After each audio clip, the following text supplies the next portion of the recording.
O God, I could be bounded in a nutshell and count myself a king of infinite space. Hamlet, Act 2, Scene 2. But they will teach us that eternity is the standing still of the present time, a nunc stands, as the schools call it, which neither they nor any else understand, no more than they would a hic stands for an infinite greatness of place. Leviathan, Book 4, 46. That same sweltering morning that Beatrice Viterbo died, after an imperious confrontation of her illness in which she had never for an instant stooped to either sentimentality or fear, I noticed that a new advertisement for some cigarettes or other, blondes I believe they were, had been posted on the iron billboards of the Plaza Constitucion. The fact deeply grieved me, for I realized that the vast unceasing universe was already growing away from her, and that this change was but the first in an infinite series. The universe may change, but I shall not, thought I with melancholy vanity. I knew more than once my futile devotion had exasperated her. Now that she was dead, I could consecrate myself to her memory, without hope, but also without humiliation. I reflected that April 30 was her birthday, stopping by her house on Calgary that day to pay my respects to her father and her first cousin Carlos Argentino Daneri was an irreproachable, perhaps essential act of courtesy. Once again I would wait in the half-light of the little parlour crowded with furniture and draperies and bric-a-brac. Once again I would study the details of the many photographs and portraits of her.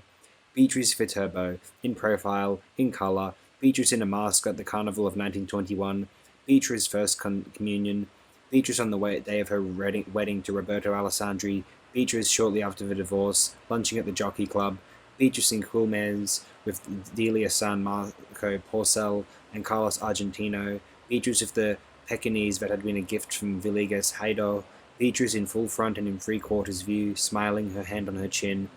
I would not be obliged, as I had been on occasions before, to justify my presence with modest offerings of books whose pages I learned at last to cut, so as not to find, months later, that they were still intact. Beatrice Viterbo died in 1929. Since then, I have not allowed an April 30th to pass without returning to her house. That first time, I arrived at 7:15 and stayed for about 25 minutes.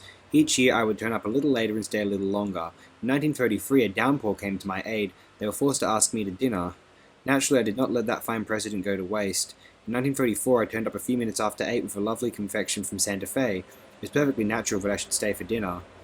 And so it was that on those melancholy and vainly erotic anniversaries I came to receive the gradual confidences of Carlos Argentino Daneri.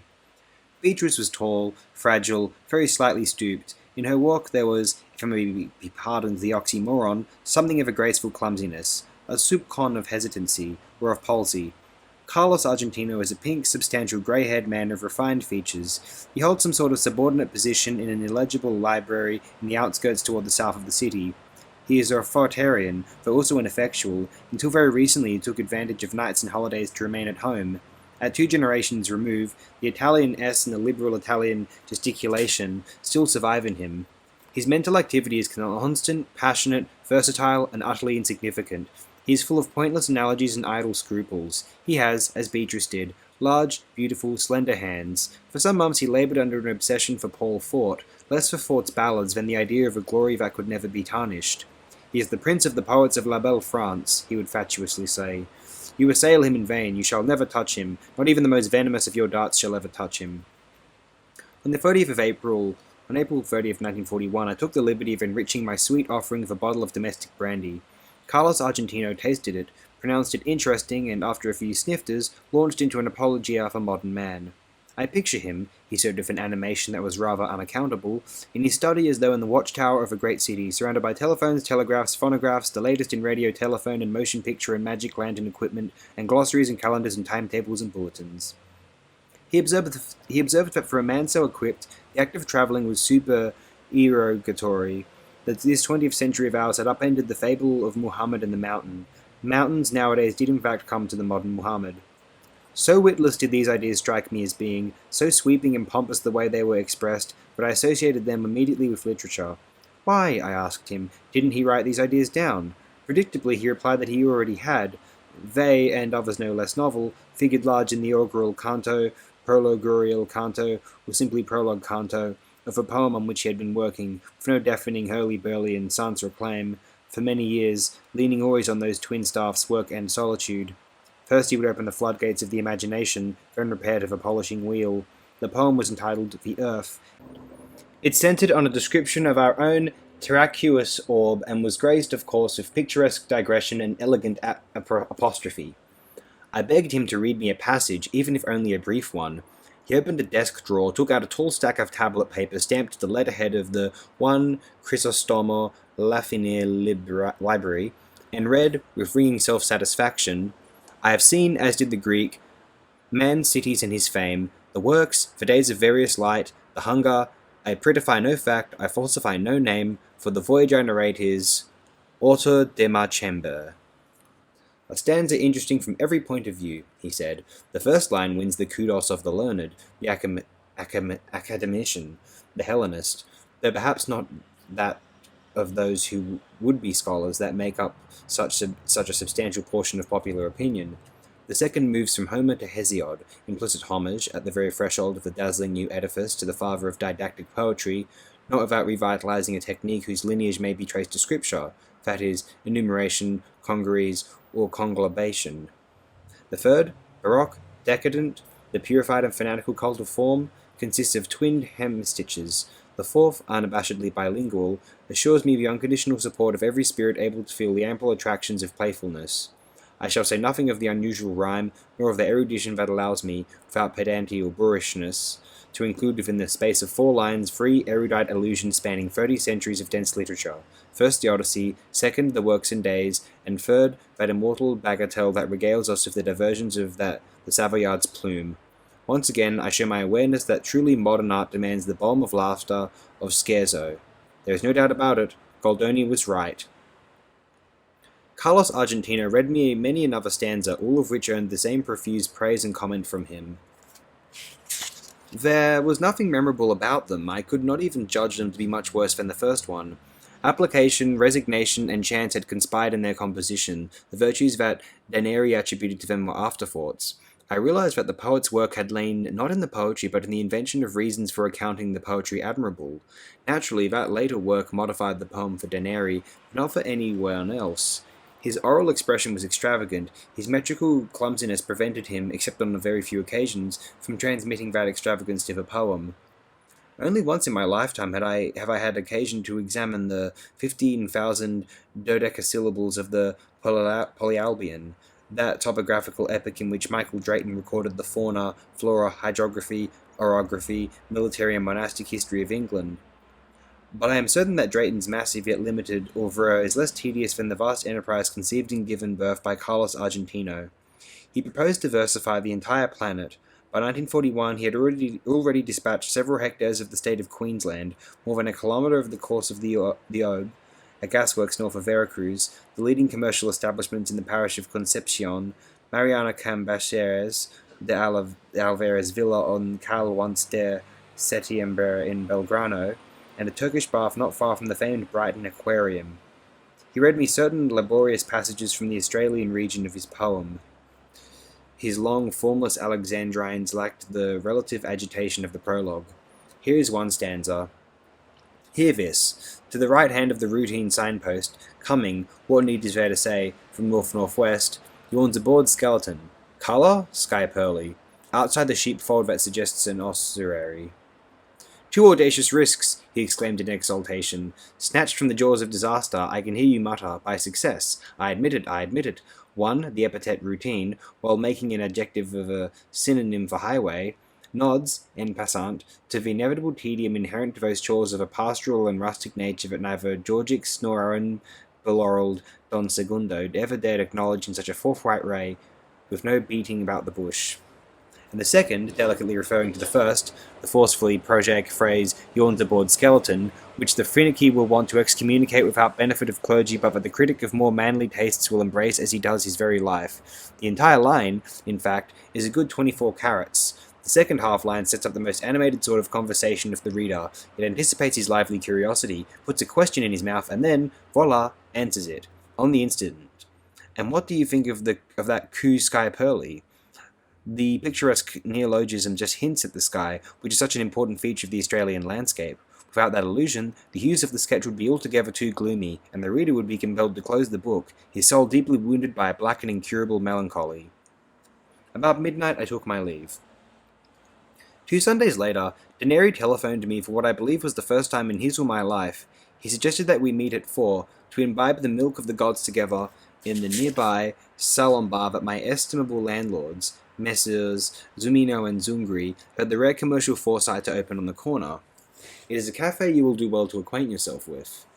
I agreed, with more resignation than enthusiasm, to meet him. It was hard for us to find a table. The relentlessly modern salon bar was only slightly less horrendous than I had expected.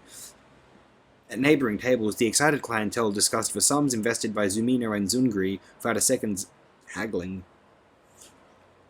Carlos Argentino pretended to be amazed at some innovation in the establishment's lighting, an innovation he'd no doubt been apprised of beforehand, then said to me somewhat severely, "Much against your inclinations, it must be that you recognize that this place is on a par of the most elevated heights of Flores."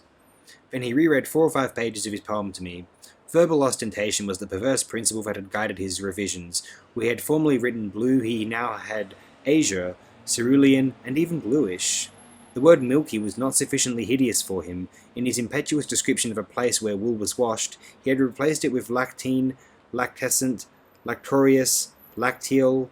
He railed bitterly against his critics. Then, in a more benign tone, he compared them to those persons who possess neither precious metals nor even the steam presses, laminators, and sulfuric acids needed for minting treasures, but who can point out to others the precise location of a treasure.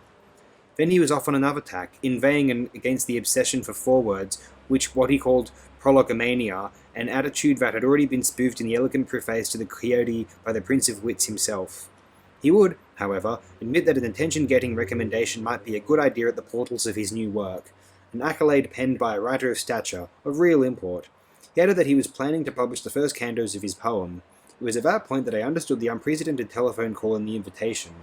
The man was about to ask me to write the preface to that pedantic farrago of his. My fear turned out to be unfounded. Carlos Argentino remarked, with grudging admiration, that he believed he did not go too far in saying that the prestige achieved in every sphere by the man of letters Alvaro Melian Lafineur was solid, and if I could be persuaded to persuade him, Alvaro might be enchanted to write the called-for foreword.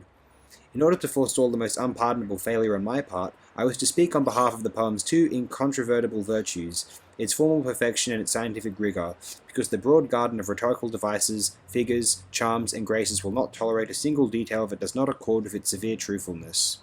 He added that Beatrice had already enjoyed Alvaro's company. I agreed most profusely. I did, for the sake of added plausibility, make it clear that I wouldn't be speaking with Alvaro on Monday, but rather on Thursday, at the little supper that crowned each meeting of the Writers' Circle. There are no such suppers, although it is quite true that the meetings are held on Thursday, a fact that Carlos Argentino might verify in the newspapers, and that lent a certain credence to my contention. I told him, half prophetically, half far-sightedly, that before broaching the subject of the prologue, I would describe the curious design of the poem. We said our goodbyes. As I turned down Cal Bernardo de Irigoyen, I contemplated as impartially as I could the futures that were left to me.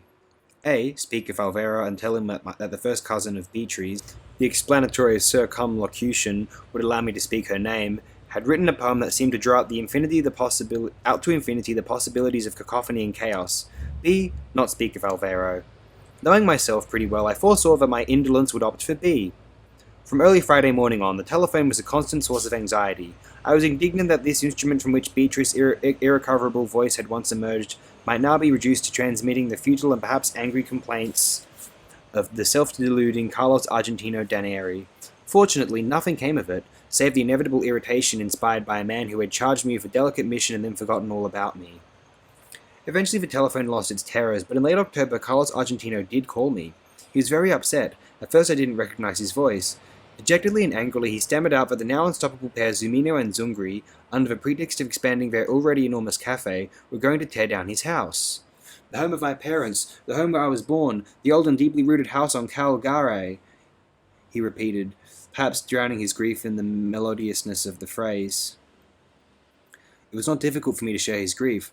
After 40, every change becomes a hateful symbol of time's passing. In addition, this was a house that I saw as alluding infinitely to Beatrice. I tried to make that extremely delicate point clear. My interlocutor cut me off. He said that if Zumino and Zungeri Zungri persisted in their absurd plans. Then Zuni, his attorney, would sue them ipso facto for damages and force them to part with a good 100,000 for his trouble. Zuni's name impressed me. His law firm, on the corner of Caseros and Takuri, is one of proverbial sobriety. I inquired whether Zuni had already taken the case. Daneri said he'd be speaking with him that afternoon. Then he hesitated, and in that flat, impersonal voice we drop into when we wish to confide something very private, he said he had to leave. He said he had to have the house so he could finish the poem, because in one corner of the cellar there was an Aleph. He explained that an Aleph is one of the points in space that contain all points. It's right under the dining room, in the cellar, he explained. In his distress, his words fairly tumbled out. It's mine, it's mine. I discovered it in my childhood, before I ever attended school. The cellar stairway is steep, and my aunt and uncle had forbidden me to go down it, but somebody said you could go around the world with that thing down there in the basement. The person, whoever it was referring, I later learned, to a steamer trunk, but I thought there was some magical contraption down there. I tried to sneak down the stairs, fell head over heels, and when I opened my eyes, I saw the Aleph. The Aleph? I repeated. Yes, the place where, without admixture or confusion, all the places of the world, seen from every angle, coexist. I revealed my discovery to no one, but I did return. The child could not understand that he was given that privilege so that the man might carve out a poem. Zumino and Zungri shall never take it from me. Never. Never. Law book in hand, Zuni will prove that my Aleph is inalienable. I tried to think. But isn't the cellar quite dark?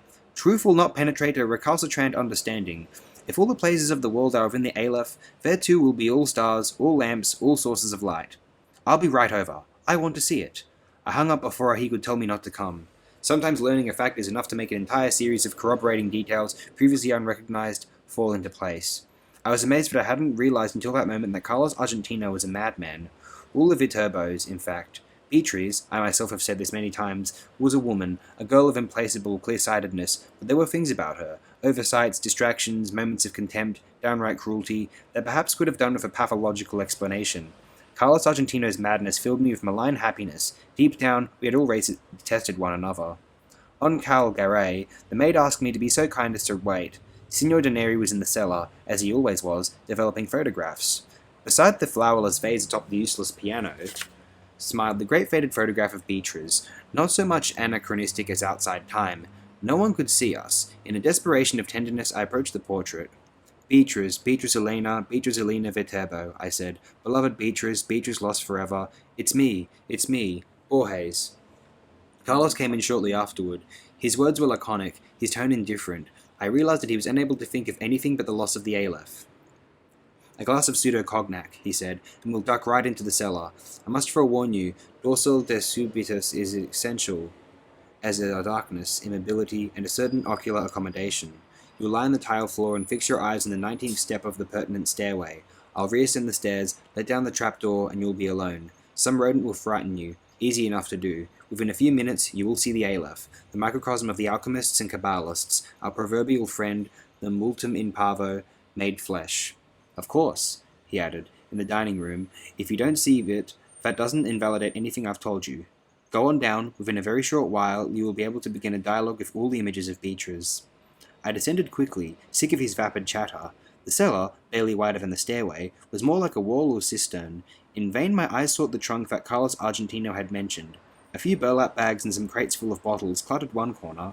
Carlos picked up one of the bags, folded it, and laid it out very precisely. The couch is a humble one, he explained, but if I raise it 1 inch high you'll not see a thing, and you'll be cast down and dejected. Stretch that great clumsy body of yours out on the floor and count up 19 steps. I followed his ridiculous instructions. He finally left. He carefully let down the trap door, in spite of a chink of light that I began to make out later. The darkness seemed total. Suddenly I realized the danger I was in. I had allowed myself to be locked underground by a madman after first drinking down a snifter of poison. Carlos' boasting clearly masked the deep-seated fear that I wouldn't see his miracle. In order to protect his delirium, in order to hide his madness from himself, he had to kill me. I felt a vague discomfort, which I tried to attribute to my rigidity, not to the operation of a narcotic. I closed my eyes, then opened them. It was then that I saw the Aleph. I come now to the ineffable center of my tale. It is here that a writer's hopelessness begins. Every language is an alphabet of symbols, the employment of which assumes a past shared by its interlocutors. How can one transmit to others the infinite Aleph, which my timorous memory can scarcely contain? In a similar situation, mystics have employed a wealth of emblems. To signify the deity, a Persian mystic speaks of a bird that somehow is all birds. Alain de Lille speaks of a sphere whose center is everywhere and circumference nowhere. Ezekiel of an angel with four faces, facing east and west, north and south at once. It is not for nothing that I call to mind these inconceivable analogies. They bear a relation to the Aleph. Perhaps the gods would not deny me the discovery of an equivalent image, but then this report would be polluted with literature and falseness. And besides, the central problem, the enumeration, even partial enumeration, of infinity, is irresolvable. In that unbounded moment, I saw millions of delightful and horrible acts. None amazed me so much as the fact that all occupied the same point, without superposition and without transparency. What my eyes saw was simultaneous. What I shall write is successive, because language is successive. Something of it, though, I will capture. Under the step, toward the right, I saw a small iridescent sphere of almost unbearable brightness. At first I thought it was spinning, then I realized that the movement was an illusion produced by the dizzying spectacles inside it. The Aleph was probably 2 or 3 centimeters in diameter, but universal space was contained inside it, with no diminution in size. Each thing, the glass surface of a mirror, let us say, was infinite things, because I could clearly see it from every point in the cosmos. I saw the populous sea, saw dawn and dusk, saw the multitudes of the Americas, saw a silvery spider web at the center of a black pyramid, saw a broken labyrinth, it was London, saw endless eyes, all very close, studying themselves in me as though in a mirror, saw all the mirrors on the planet, and none of them reflecting me, saw in a rear courtyard on Calasola the same tiles I'd seen 20 years before in the entry of a house in Fray Bentos, saw clusters of grapes, snow, tobacco, veins of metal, water vapor, saw convex equatorial deserts in their every grain of sand, saw a woman in Inverness whom I shall never forget, saw her violent hair, her haughty body, saw a cancer in her breast, saw a circle of dry soil within a sidewalk where there had once been a tree, saw a country house in Androg, saw a copy of the first English translation of Pliny, Philemon Hollands, saw every letter of every page at once. As a boy I would be astounded that the letters in a closed book didn't get all scrambled up together overnight, saw simultaneous night and day, saw a sunset in Corotero that seemed to reflect the colour of a rose in Bengal, saw my bedroom with no one in it, saw in a study in Alkmaar a globe of the terraqueous world placed between 2 mirrors that multiplied it endlessly, saw horses with wind-whipped manes on a beach in the Caspian Sea at dawn, saw the delicate bones of a hand, saw the survivors of a battle sending postcards, saw a tarot card in a shop window in Mirzapur, saw the oblique shadows of ferns on the floor of a greenhouse, saw tigers, pistons, bisons, tides, and armies, saw all the ants on earth, saw a Persian astrolabe, saw in a desk drawer, and the handwriting made me tremble, obscene, incredible, detailed letters that Beatrice had sent Carlos Argentino, saw a beloved monument in Chacarita, saw the horrendous remains of what had once deliciously been Beatrice's Viterbo, saw the circulation of my dark blood, saw the coils and springs of love and the alterations of death, saw the Aleph from everywhere at once, saw the earth in the Aleph, and the Aleph once more in the earth, and the earth in the Aleph, saw my face and viscera, saw your face, and I felt dizzy, and I wept, because my eyes had seen that secret, hypothetical object whose name had been usurped by men, but which no man has ever truly looked upon. The inconceivable universe. I had a sense of infinite veneration, infinite pity. Serves you right, having your mind boggled, for sticking your nose in where you weren't wanted, said a jovial, bored voice, and you may rack your brains, but you'll never repay me for this revelation. Not in 100 years. What a magnificent observatory, eh, Borges? Carlos Argentino's shoes occupied the highest step. In the sudden half-light, I managed to get to my feet. Magnificent. Yes, quite. Magnificent, I stammered. The indifference in my voice surprised me. You did see it, Carlos Argentino insisted anxiously. See it clearly? In colour and everything? Instantly I conceived my revenge. In the most kindly sort of way, manifestly pitying, nervous, evasive, I thanked Carlos Argentino de Neri for the hospitality of his cellar, and urged him to take advantage of the demolition of his house to remove himself from the pernicious influences of the metropolis, which no one, believe me, no one, can be immune to. I refused, with gentle firmness, to discuss the Aleph. I clasped him by both shoulders as I took my leave and told him again that the country, peace and quiet, you know, was the very best medicine one could take. Out in the street, on the steps of the Constitution station, in the subway, all the faces seemed familiar. I feared there was nothing that had the power to surprise or astonish me anymore. I feared that I would never again be without a sense of déjà vu. Fortunately, after a few unsleeping nights, forgetfulness began to work in me again. Postscript, March the 1st, 1943. 6 months after the demolition of the building on Cal Garay, Procustes publishers, undaunted by the length of Carlos Argentino Daneri's substantial poem, published the first in its series of Argentine pieces. It goes without saying what happened. Carlos Argentino won second place in the National Prize for Literature. The first prize went to Dr. Aita, third to Dr. Mario Bonfanti. Incredibly, my own work, The Sharp as Cards, did not earn a single vote. Once more, incomprehension and envy triumphed. I have not managed to see Daneri for quite a long time. The newspapers say he will soon be giving us another volume. His happy pen, belaboured no longer by the Aleph, had been consecrated to setting the compendia of Dr. Azevedo Diaz to verse. There are two observations that I wish to add. One, with regard to the nature of the Aleph, the other, with respect to its name. Let me begin with the latter. Aleph, as well all know, is the name of the first letter of the alphabet of the sacred language. Its application to the disk of my tale would not appear to be accidental. In the Kabbalah, that letter signifies the Ein Sof, the pure and unlimited Godhead. It has also been said that its shape is that of a man pointing to the sky and the earth, to indicate that the lower world is the map and mirror of the higher. For the Mengen Leher, the Aleph is the symbol of the transfinite numbers, in which the whole is not greater than any of its parts. I would like to know, did Carlos Argentino choose that name, or did he read it, applied to another point at which all points converge, in one of the innumerable texts revealed to him by the Aleph in his house? Incredible as it may seem, I believe that there is, or was, another Aleph. I believe that the Aleph of Calgary was a false Aleph. Let me state my reasons. In 1867, Captain Burton was the British consul in Brazil. In July of 1942, Pedro Henrique Urena discovered a manuscript by Burton in a library in Santos, and in this manuscript Burton discussed the mirror attributed in the East to Iskander du al-Qarnayn, or Alexander the Great of Macedonia. In this glass, Burton said, the entire universe was reflected. Burton mentions other similar artifices.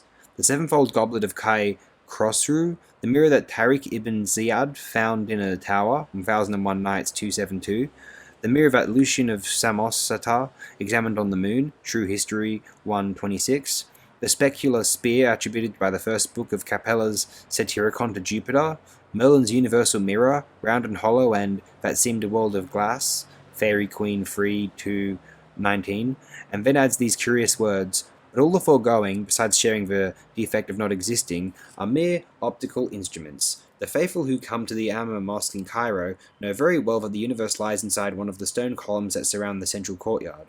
No one, of course, can see it, but those who put their ear to the surface claim to hear, within a short time, the bustling rumour of it. The mosque dates to the 7th century. The columns are taken from other, pre-Islamic temples, for as Ibn Khaldun has written, in the republics founded by nomads, the attendance of foreigners is essential for all those things that bear upon masonry. Does that Aleph exist within the heart of a stone?